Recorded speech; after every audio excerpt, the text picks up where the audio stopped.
خوشی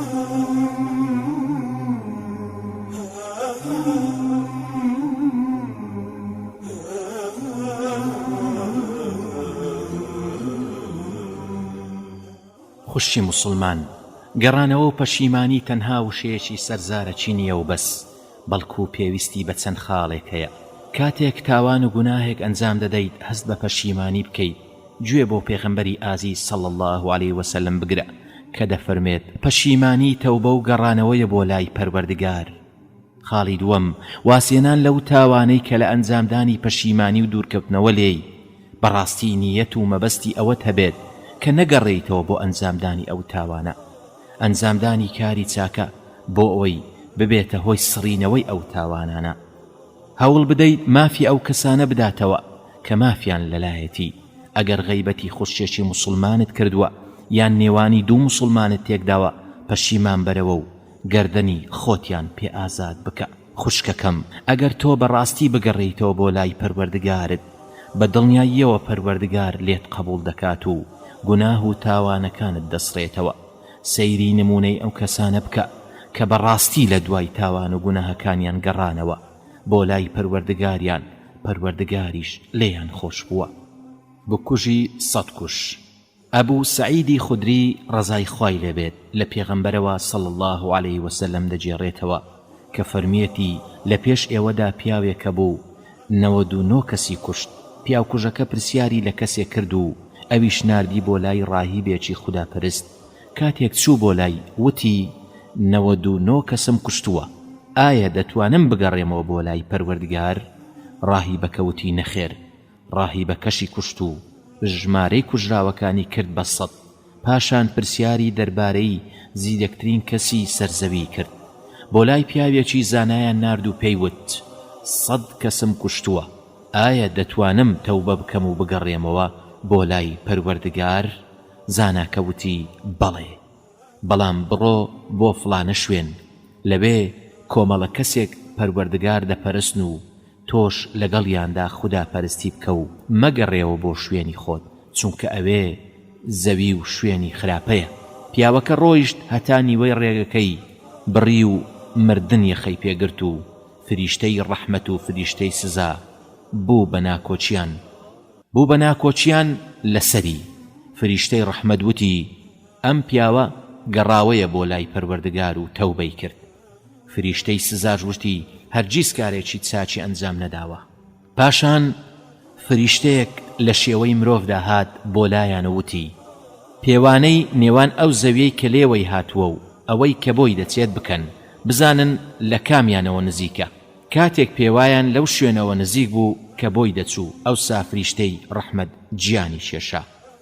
لا ڕیوایەتێکی تر داهاتووە پەروەردگار فەرمانی کرد کە ئەو بەشەیان دوورکەوێتەوە و بەشەکەی تریان نزیک بێتەوە، هەتا وای لێهات تەنها بستێک نزیکتر بوو لەو ناوچەیەی کە بۆی دەچوو، وەک لەو ناوچەیەی کە لێی هاتبوو.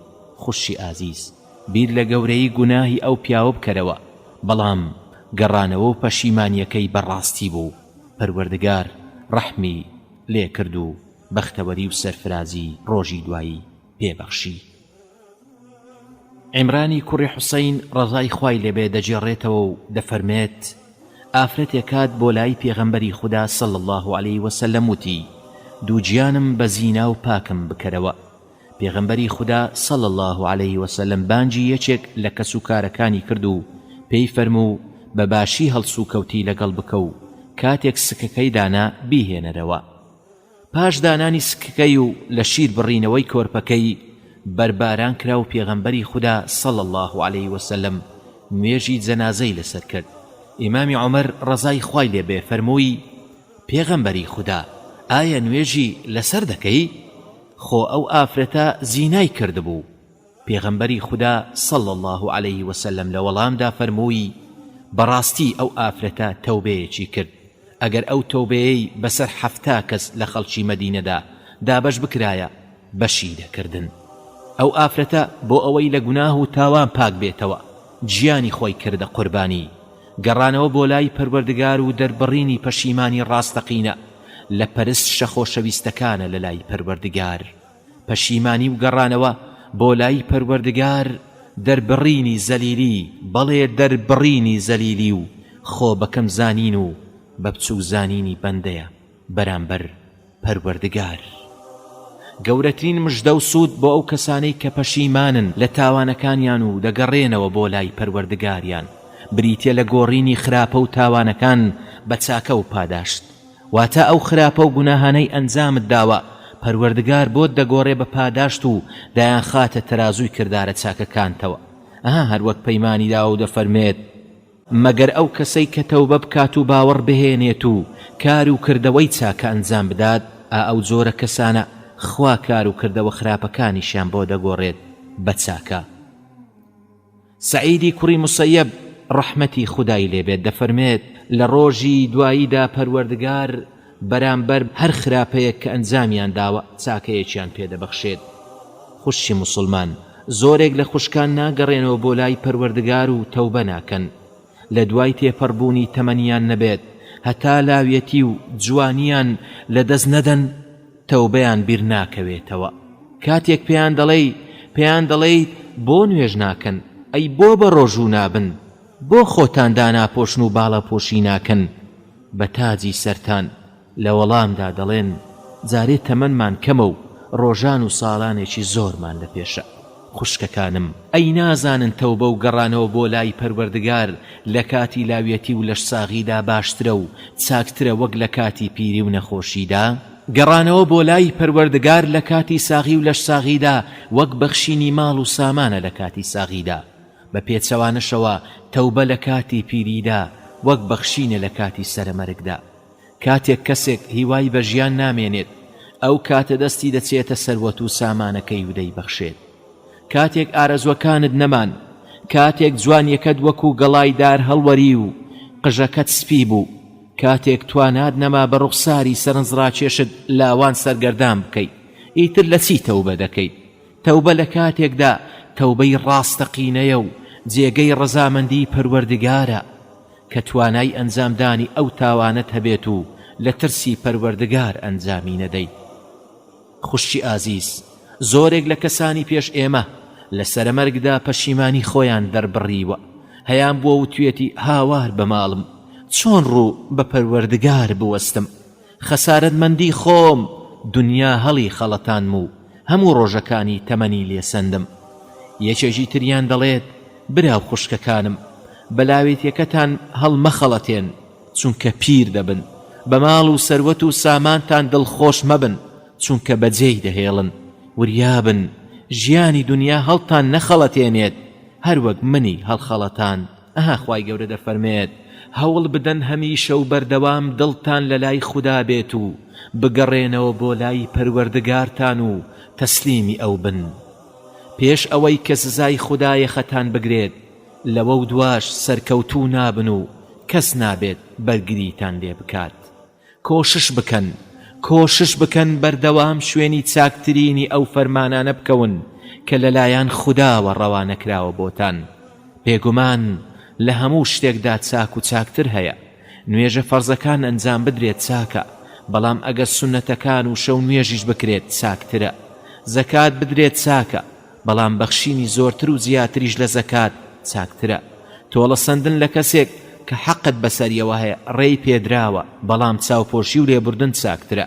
پێش ئەوەی سزا و ئازاری کتوپڕێخەتان پێ بگرێت و لە کاتێکدا ئێوە هەست بە نزیکی سزاکە ناکەن، نەوەکو یەکێک بڵێت ئاخ و داخ و پەشیمانی بۆ ئەو هەموو لادان و نادروستیانەی کە کردم لە فەرمان و بەرنامەی خوددادا. بێگومان لەو کەسانش بووم کە گاڵتەیان بە دین و بەرنامەی خوددا دەکرد و ئیماندارانم بە دواکەوتوو کۆنەپەرست دەزانی. یا خود بڵێت ئەگەر بەڕاستی خوددا هیدایەت و ڕێنمویی بکردمایە، ئەوە من لە ڕیزی پارێزگاران و چاکاندا بووم. یاخود کاتێک کە سزا و ئازار دەبینێت بڵێت خۆ ئەگەر بێگومان مۆڵەتێک ببێت و جارێکی تر بگەڕێمەوە بۆ دنیا، ئەوە مەرج بێت لە چاکەکاران بم. خوشی موسڵمان، هەندێک جار ئافرەتان پرسیار دەکەن و دەڵێن ئایا دەبێت و دەگونجێت یەک جار تەوبە بکەم و لە هەموو گوناه و تاوانەکانم پەشیمان ببمەوە؟ بەڵێ دەتوانیت. پێویستە لەسەر تۆی موسڵمان زوو بە زوو لە هەموو گوناه و تاوانەکانت پەشیمان ببیتەوە و تەوبەیەکی ڕاستەقینە بکەیت. بەڵێ تەوبەیەکی ڕاستەقینە، تەوبە لە هەموو ئەو گوناه و تاوانانەی کە دەیزانیت و کە نایزانیت، هەروەها لەو تاوانانەی کە لە بیرتە و ئەوانەی کە لە بیرت نەماوە، چونکە مرۆڤ زۆرێک لەو تاوانانەی کە ئەنجامی دەدات بەهۆی تێپەڕبوونی کاتەوە بیری دەچێت و لە یادی نامێنێت. خوشکانێکی تر دەڵێن کاتێک دەمانەوێت بگەڕێینەوە و تەوبە بکەین، دەزانین کە لەسەر تەوبەکەمان بەردەوام نابین و دەگەڕێینەوە سەر ئەنجامدانی.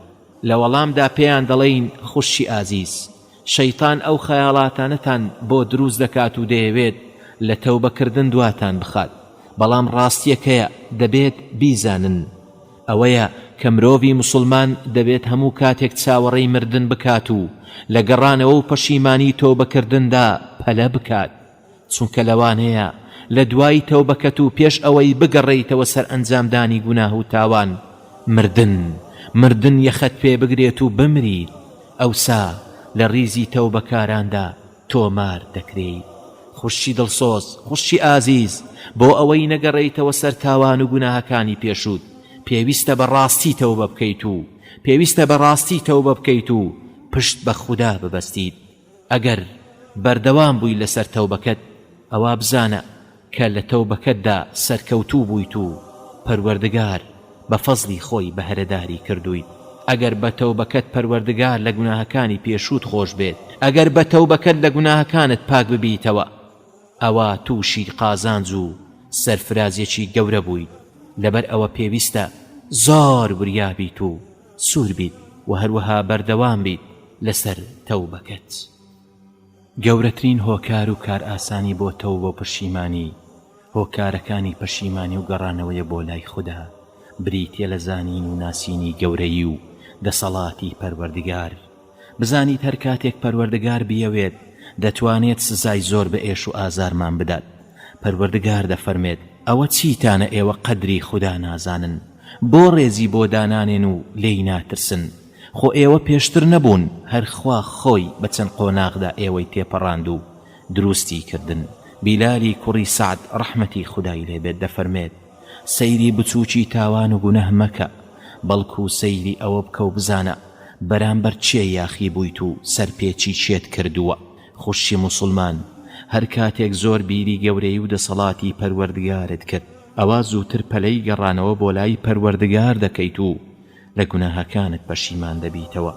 یەکێکی تر لە هۆکارەکان ئەوەیە کە باوەڕ دوابێت کارکردن بۆ ڕۆژی دوایی و بەدەسێنانی بەهەشت دەبێتە هۆی سەرفرازی و بەختیاری ژیانی دنیا و دوا ڕۆژت، چونکە بە دڵنیاییەوە ژیانی دنیا دەبڕێتەوە و خۆشیەکانیشی هاوشێوەی سەرابن. پەروەردگار دەفەرمێت ئەی خەڵچینە، دڵنیابن بەڵێنی خوددا ڕاست و دروستە، قیامەت بەرپا دەکات و لە هەموو کەس دەپرسێتەوە. کەوا بوو ژیانی ئەم دنیاە سەرتان لێ نەشێوێنێت و شەیطان نەتان خەڵەتێنێت بە ناوی ڕەحم و بەزەی خودداوە کە گوایە هەرچی بکەن خوددا بە بەزەییە و لێتان خۆش دەبێت. پێغەمبەری ئازیز صلی الله عليه وسلم دەفەرمێت دنیا لە چاو ژیانی ڕۆژی دواییدا وەک ئەوە وایە یەکێکتان پەنجەی بکات بە ئاوی دەریایەکدا، با سەیر بکات چەندێک لەو ئاوە لەگەڵ دەستیدا دێت.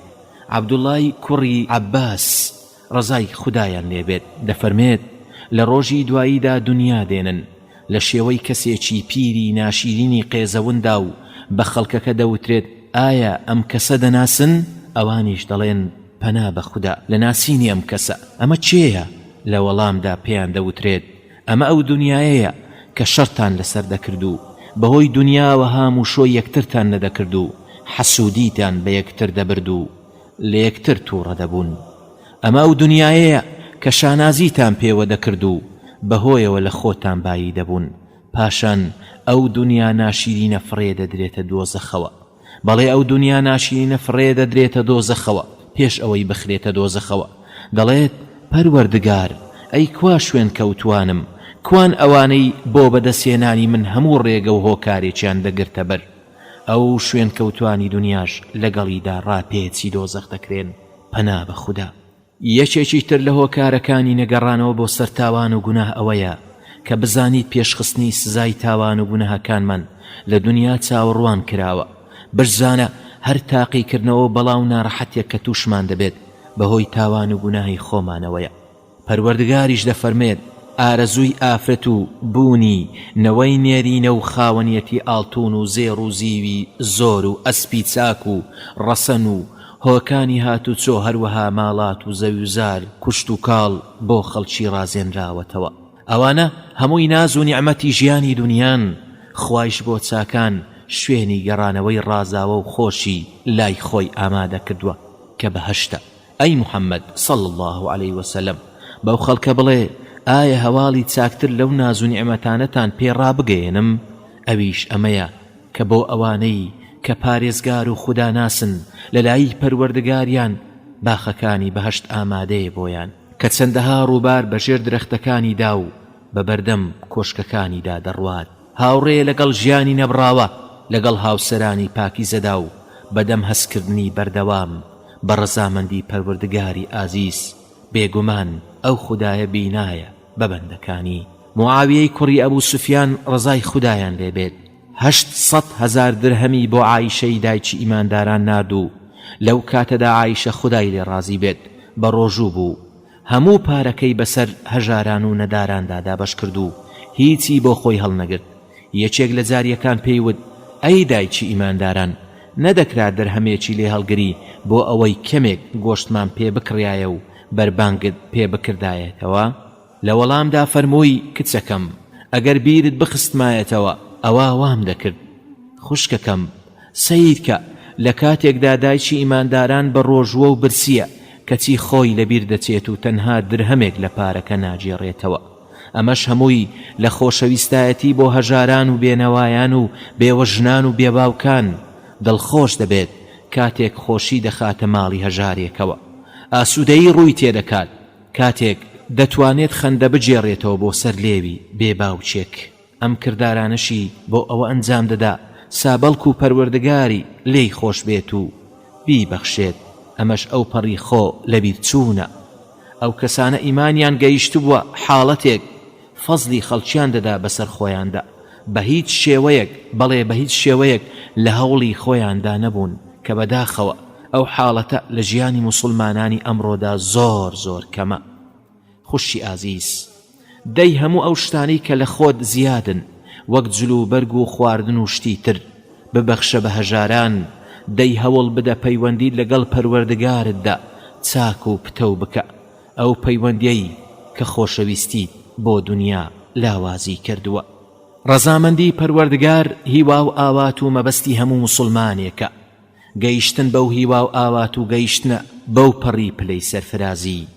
بەڵام گەیشتن و بەدەسێنانی ڕەزامەندی خودای گەورە، گەیشتن بەو هیوا و ئاواتە گەیشتنە بەو پەڕی پلەی سەرفرازی. بەڵام گەیشتن و بەدەسێنانی ڕەزامەندی خودای پەروەردگار پێویستی بەوە هەیە کە بەندەی موسڵمان بە هەموو قەزا و قەدەرێکی پەروەردگاری ڕازی بێت، ڕازیش بێت پەروەردگاری لە ڕۆژی دواییدا چی پێ ببەخشێت. بەداخەوە زۆرێک لە ئافرەتانی ئەم سەردەمە بەو بەشەی پەروەردگار پێی بەخشی من ڕازی نین و ناسوپاسگوزاری دەردەبڕن.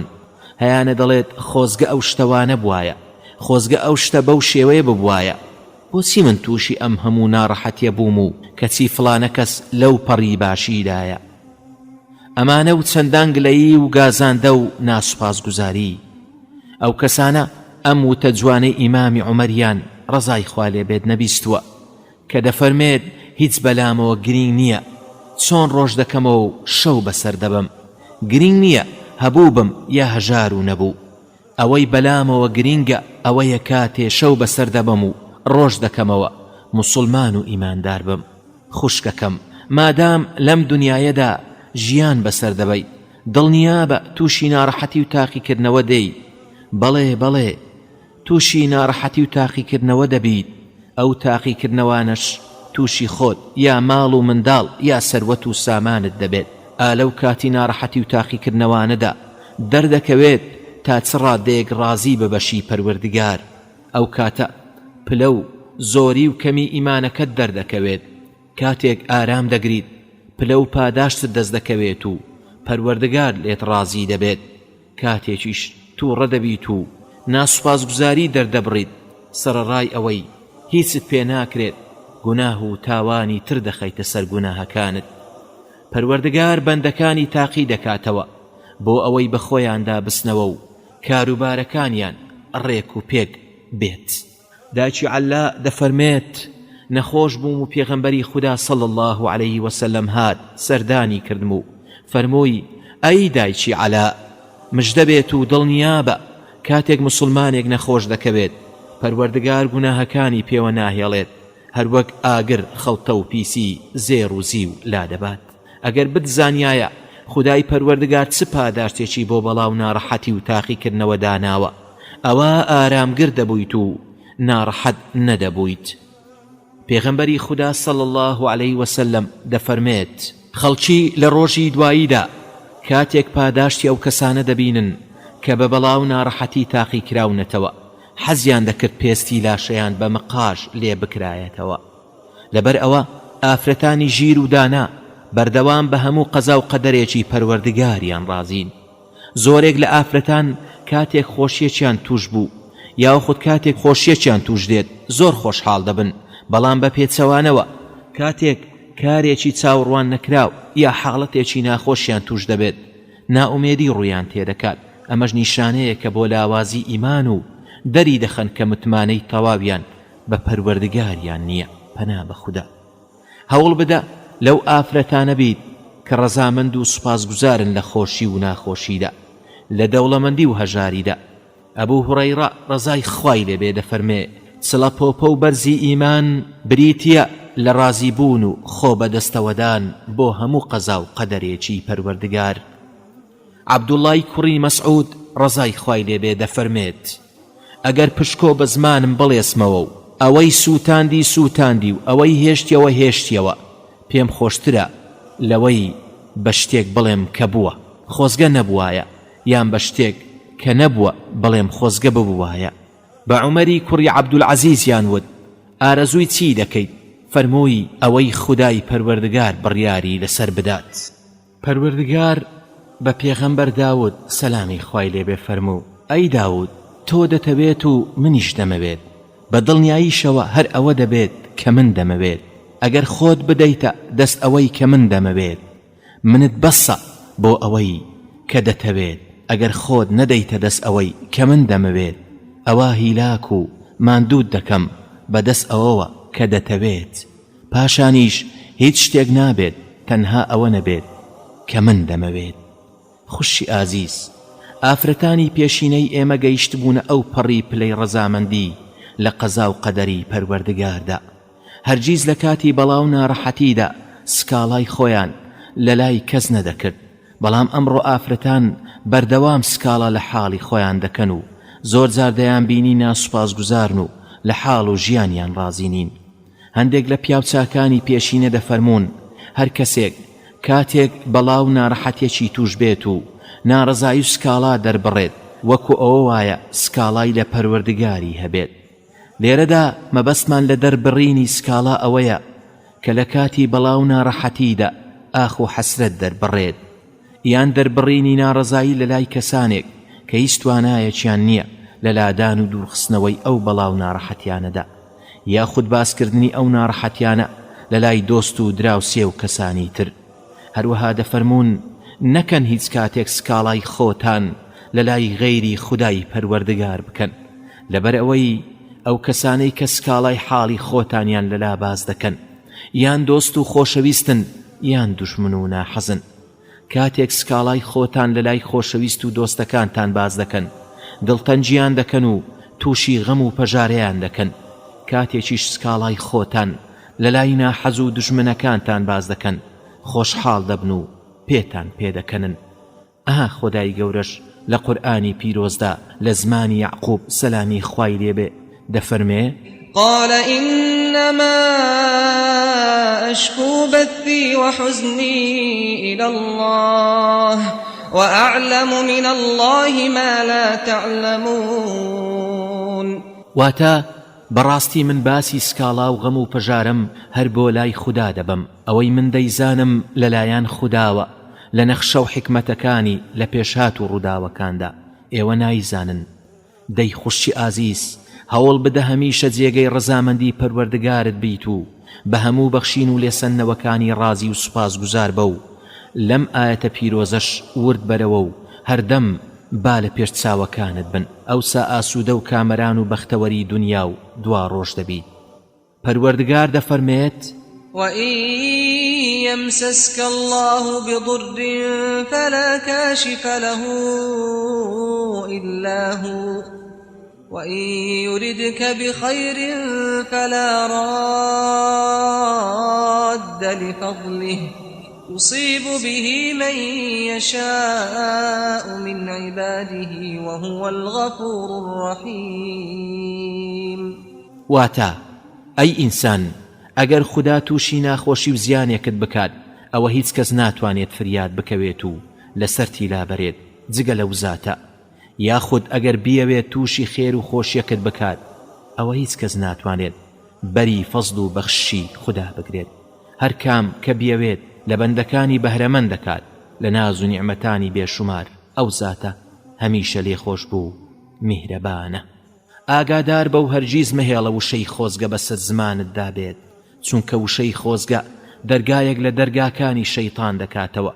هەرگیز ڕێگە بە خۆت مەدە کە بڵێ خۆزگە فلانەشت وا بوایە یان خۆزگە فلانەشت وا نەبوایە.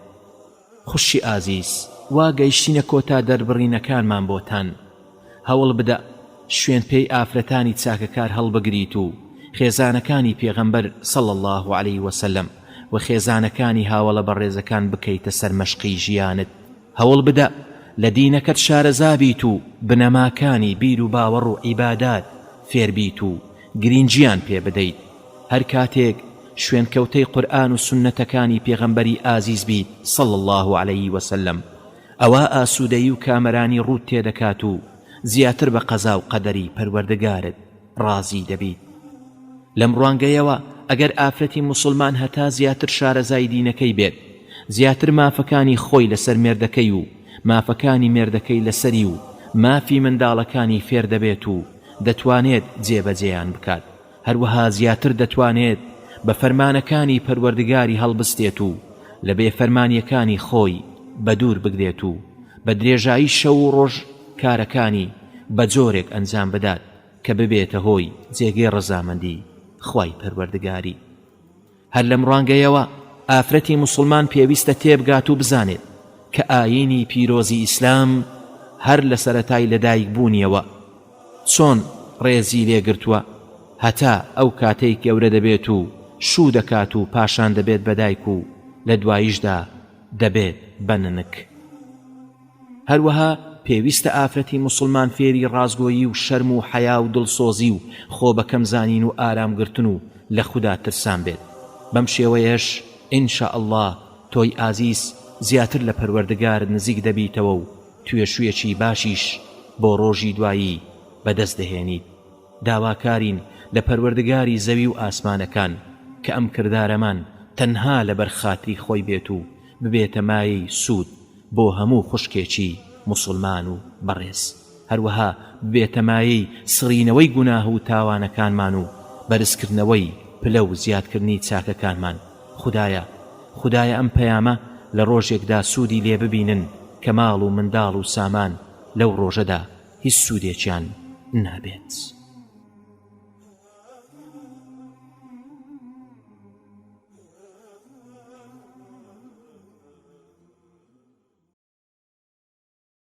خوێنەری بەڕێز، ئەم کتێبە بە کۆتا هات.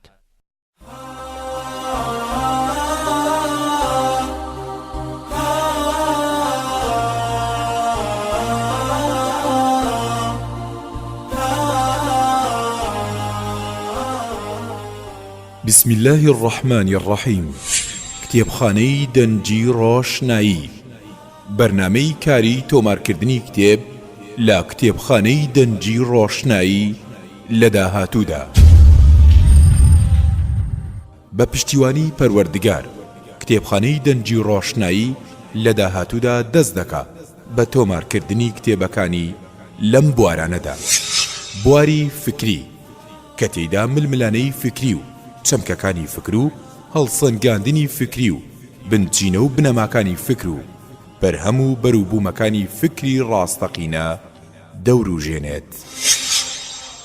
بواری پزیشکی کە لە پزیشک و پزیشکایەتی لە ئیسلام و پرسیار و وەرامی پزیشکی و چارەسەری لاشە و خۆپاراستن و فریاگوزاری سەرەتایی و لە چەندان بابەتی تر پێک هاتوون. بواری مێژووی ئەمەش کۆمەڵێک بابەتی گرنگی وەک مێژووی ئیسلامی و ئەوڕۆپی و مێژووی سەراتاکان و کۆنەکان و مێژووی گۆڕانکاریەکان و ڕووداوە گرنگەکان و ڕاستکردنەوەی کۆمەڵێک هەڵە و گومانی مێژووی و شارستانی وڵاتان و چەندان بەرهەمی تر.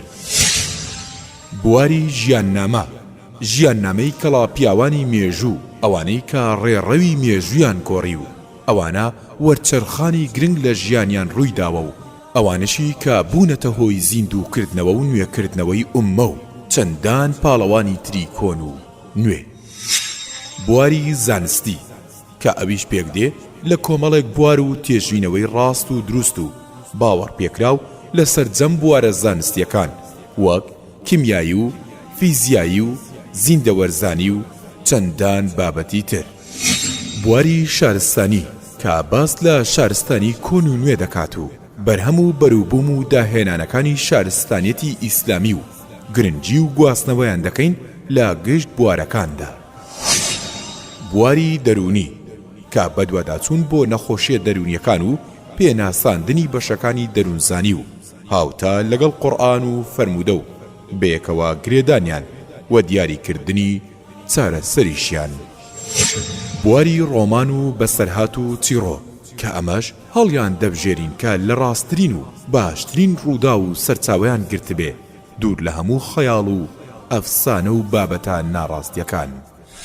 بواری زانیاری سەردەم لێکۆڵینەوە لە بابەتە سەردەمیەکان و باسی پێشکەوتن و تەکنەلۆژیا و ئامێرەکان و گۆڕانکاریە زانستیەکان و کۆمەڵێک بابەتی دانسقەی تر.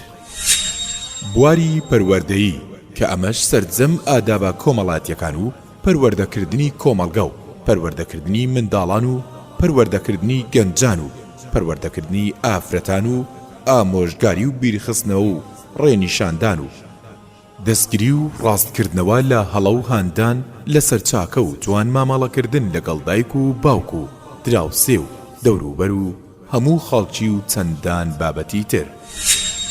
بواری ئیمانی و بیر و باوەڕی وەکو بابەتەکانی یەکخواپەرستی و ئیعجازی زانستی و وەرامی گومانەکان و باسێکی کورتی هەموو ئاینە ئاسمانیەکان و پێناسەی سەرجەم تاقمەکان و بابەتەکانی شادکردنی ڕۆح و لە خزمەت قورئان و فەرموودە و نیشاندانی ڕێڕاست و دۆزینەوەی کۆمەڵێک حیکمەت.